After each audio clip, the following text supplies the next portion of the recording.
मंडळी नमस्कार. महाराष्ट्रामध्ये स्थानिक स्वराज्य संस्थेच्या निवडणुकीच्या संदर्भात आरक्षण सोडत झालेली आहे. काही दिवस होताच राज्यामध्ये आरोप प्रत्यारोपाच्या फेऱ्या चालू झालेल्या आहेत. आज महाराष्ट्र नवनिर्माण सेनेचा पदाधिकारी मेळावा मुंबई येथे होता आणि त्याच मध्ये राज ठाकरे यांनी भाजप आणि सत्ताधाऱ्यांवरती गंभीर आरोप केलेले आहेत. महाराष्ट्र आणि देशामध्ये सत्ता येण्याच्या अगोदर देशाचे पंतप्रधान नरेंद्र मोदी हे जेव्हा गुजरातचे मुख्यमंत्री होते त्यावेळी त्यांनी इलेक्शन कमिशनला कसं धारेवरती धरलं होतं, इलेक्शन कमिशनला कशा प्रकारे टार्गेट करण्याचा प्रयत्न केला होता, याच्याच अनुषंगाने एक पदाधिकारी मेळाव्यामध्ये त्यांनी व्हिडिओ व्हायरल केलेला आहे.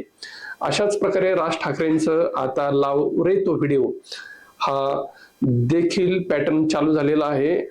आजच्या ज्या पदाधिकारी मेळाव्यामध्ये राज ठाकरे यांनी भाजपाच्या काही आमदारांवरती, शिंदे सेनेच्या काही आमदारांवरती प्रामुख्याने गंभीर आरोप केलेले आहेत आणि त्यांचे देखील याच्यामध्ये व्हिडिओ लावलेले आहेत.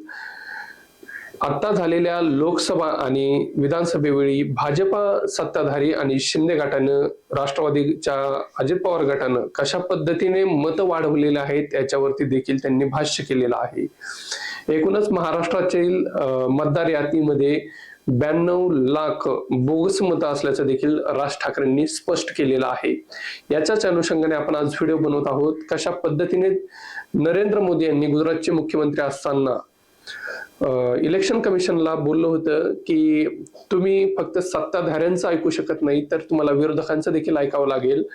अशा प्रकारे जे नरेंद्र मोदींनी विधान केलं होतं याच विधानाला राज ठाकरे यांच्याकडून व्हिडिओच्या माध्यमातून प्रसारित करण्यात येत आहे आणि ते सोशल मीडियावरती जास्त प्रमाणात प्रसारित देखील होत आहे. नेमकं काय बोलले होते देशाचे पंतप्रधान नरेंद्र मोदी हे आपण पाहूया.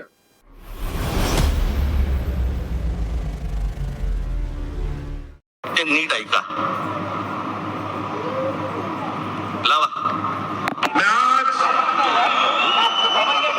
सार्वजनिक रूप से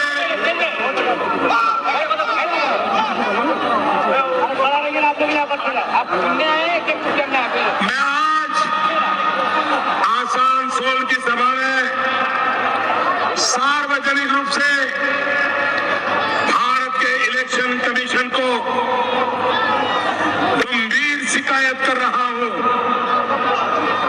और मैं चाहूंगा अगर इलेक्शन कमीशन एक एम्पायर के नाते निष्पक्ष भाव से आने वाले दो दौर के चुनाव कराने की हिम्मत रखता है तो मेरी बात को इलेक्शन कमीशन ध्यान से सुने.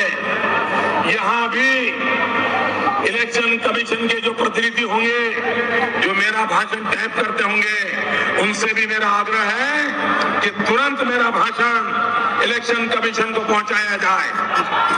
इलेक्शन कमीशन अगर गुजरात में शांति से चुनाव होता है वो कोई इलेक्शन कमीशन की क्रेडिट में नहीं जाता. अगर महाराष्ट्र में गुजरात शांति से चुनाव होता है क्रेडिट इलेक्शन कमीशन को नहीं जाती है.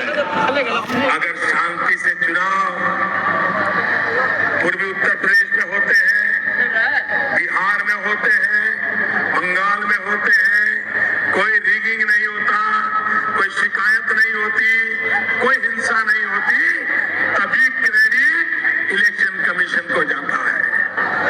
और मैं गंभीर आरोप लगा रहा हूं, आप इन इलाकों के इलेक्शन में रिगिंग रोकने में विफल गए हैं, हिंसा रोकने में विफल गए हो, झूठे मुकदमे हमारे बाबुल पे लगाए जा रहे हैं. इलेक्शन कमीशन का काम है नागरिकों को प्रोटेक्ट करना. आप अपनी जिम्मेवारी को सही ढंग से निभाएं, इसके लिए मैं आग्रह करता हूं. मैंने उत्तर प्रदेश में कहा था, कुछ सीटों के मैंने नाम कहे थे और मैंने कहा था वहां लूट चलने वाली है और इलेक्शन कमीशन कुछ नहीं कर पाया. आज मैं दोबारा कह रहा हूं, इन इलाकों में, बंगाल में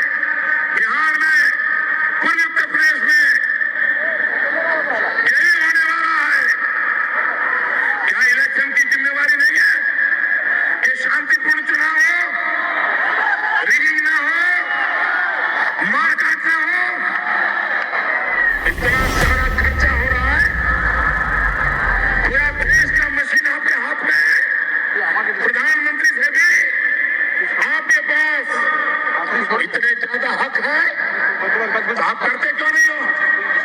क्या इरादा है आपका?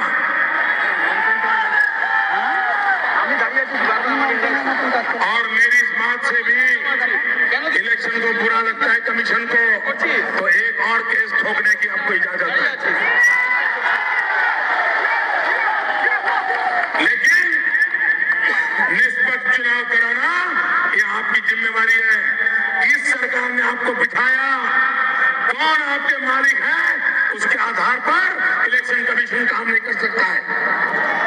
मैं बहुत गंभीर आरोप लगा रहा हूं। भाइयों बहनों, लोकतंत्र ऐसे नहीं चलता है।